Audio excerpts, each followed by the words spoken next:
hoje eu estou aqui para falar sobre essas intervenções que estão acontecendo nas universidades, todos federais, Cefet de todo o Brasil. O Cefet Rio de Janeiro, a gente teve um processo de eleição, tem pouco tempo, e em maio nós elegemos um professor para ser o nosso diretor-geral, o professor Maurício Mota. Elegemos. O segundo colocado entrou com uma denúncia que houve fraude nas eleições. Essa denúncia foi apurada, nós temos aqui, foi apurada inclusive em instâncias jurídicas do MEC, depois ela foi analisada pelo Conselho Diretor aqui do Cefet e decidimos homologar a nomeação do professor Maurício Mota como nosso diretor-geral. Muito bem, no dia 15 de agosto, fomos surpreendidos porque o ministro da Educação nomeou um diretor, entre muitas aspas, pro tempore, para atuar aqui no Cefet como diretor-geral do Rio de Janeiro. Como assim, né? A gente tem um diretor-geral pro tempore se nós elegemos o professor Maurício Mota? Então isso foi pego assim de muita surpresa. Nós todos do Cefet ficamos chocados com isso. A desculpa também, com muitas aspas, que foi dada, é que foi aberto um processo que a gente não tem, é um processo sigiloso, que a gente não tem acesso nenhum, a gente não sabe do que a gente foi acusado até para a gente se defender. Um processo sigiloso foi aberto para não sei para quê exatamente. E esse processo é a desculpa para que nós tenhamos hoje um interventor aqui dentro. Um detalhe, também um pouco antes dessa nomeação, a gente teve um decreto pelo Bolsonaro que permitia que fosse nomeado um diretor pro tempore se houvesse qualquer motivo ou qualquer vacância nesse cargo, porque antes era inconstitucional a gente nomear qualquer diretor que não fosse eleito pela nossa comunidade. Então a gente está vendo alguma coisa muito estranha acontecer aqui no Cefet, percebem?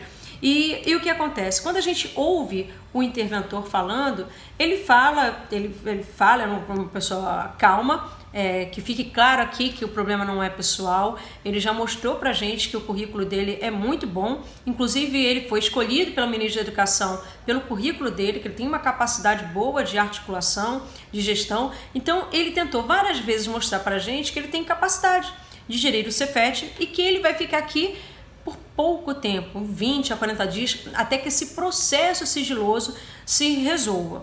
O que acontece? A fala desse interventor é uma fala muito boa, é uma fala tecnicamente perfeita, mas ela não condiz, ela não vai ao encontro da fala do próprio ministro da Educação. O ministro da Educação, pasmem, o ministro da Educação publicou no Twitter que ele conseguiu livrar o Cefet de petistas e pissolistas, e que ele conseguiu desestruturar, né, o Cefet da esquerda, e que agora vai levar um certo tempo para estruturar novamente o Cefet. Quando a gente vai para um campo visual maior, sai do Cefet e abre, o que a gente percebe? Que o problema não é pontual, o problema não é somente do Cefet.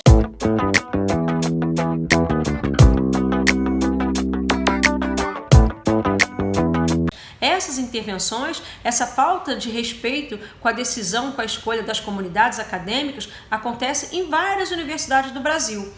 Por que isso está acontecendo neste governo? É a pergunta que a gente se faz. E a pergunta é dada por eles mesmos. Eles querem implantar o projeto Futurice nas universidades, nos institutos federais e nos Cefets. O Cefet sempre foi um laboratório para muita coisa. O Rio de Janeiro é um laboratório para muita coisa que acontece no Brasil.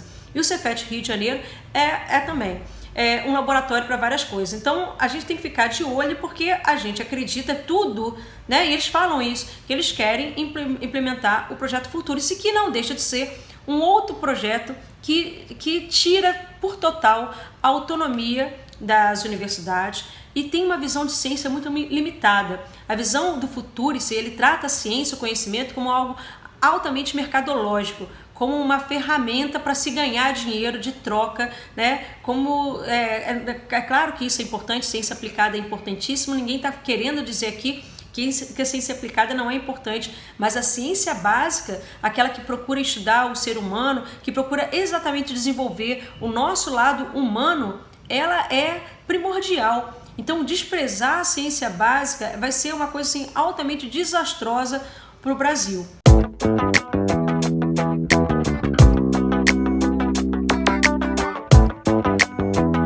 Bom, a gente está adiante, a gente está sendo governado, pelo que tudo está sendo mostrado, por um bando de pessoas que desprezam a ciência como um todo. Você vê o quanto que o guru deles é um cara que não acredita que a Terra seja redonda, ele acredita que a Terra seja plana, ele não acredita que vacina seja uma coisa interessante para a humanidade, despreza conhecimentos científicos.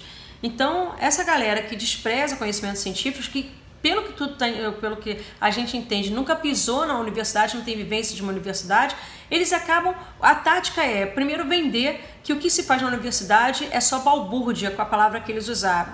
É um bando de gente pelada, que fica fumando maconha, que fica bebendo o dia inteiro. Isso é característico de quem não vive a universidade. Quando a gente é atacado por quem? Exatamente por pessoas que não pisam na faculdade, que não sabem direito o que é educação, muito menos entendem o que é ciência. Aí quando a pessoa não entende, aí ela fica exatamente atacando. Acho que é uma forma até de defesa que eles têm, atacar o que eles não conseguem fazer.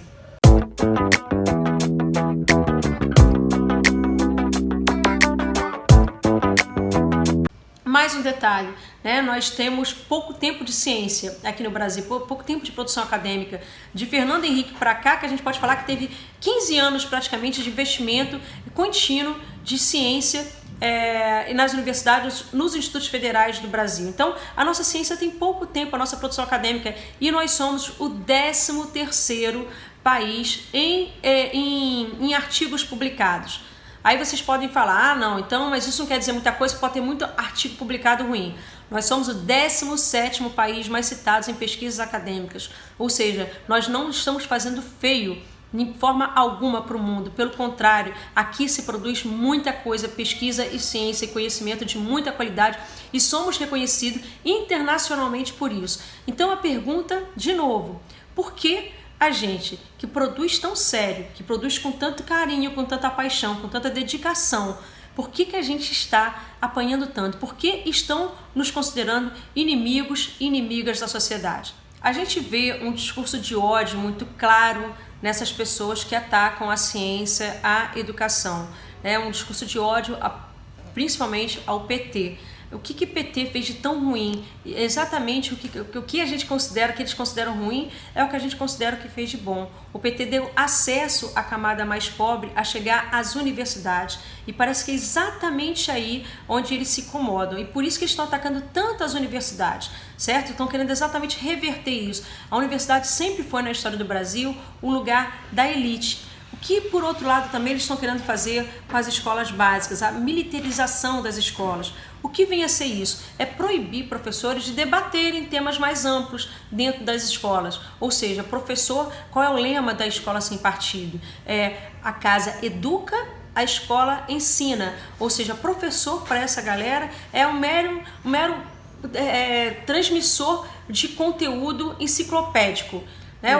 O que se faz em sala de aula, de repente o aluno acha em qualquer enciclopédia, em qualquer canalzinho do YouTube. Não é isso, a escola do século XXI não pode se propor a isso. A gente tem que se propor exatamente a preparar o cidadão, a cidadã, para viver em uma sociedade. O que é preparar um cidadão para viver em sociedade? É só trabalhar e ir para casa para ser consumido por esse sistema? Ou ele pode também, além de trabalhar, ele pode pensar, refletir sobre a desigualdade, sobre as mazelas do mundo. Não considerar isso que está no mundo algo natural, mas algo que foi construído, e como tudo que foi construído pode ser desconstruído. Ou seja, qual o problema dessa galera? É o medo da gente incutir nos alunos, da gente mostrar para os alunos que isso que a gente tem pode ser mudado, que a desigualdade social pode ser diminuída. Esse eu acho que é o grande medo que eles têm dos professores e das professoras do Brasil.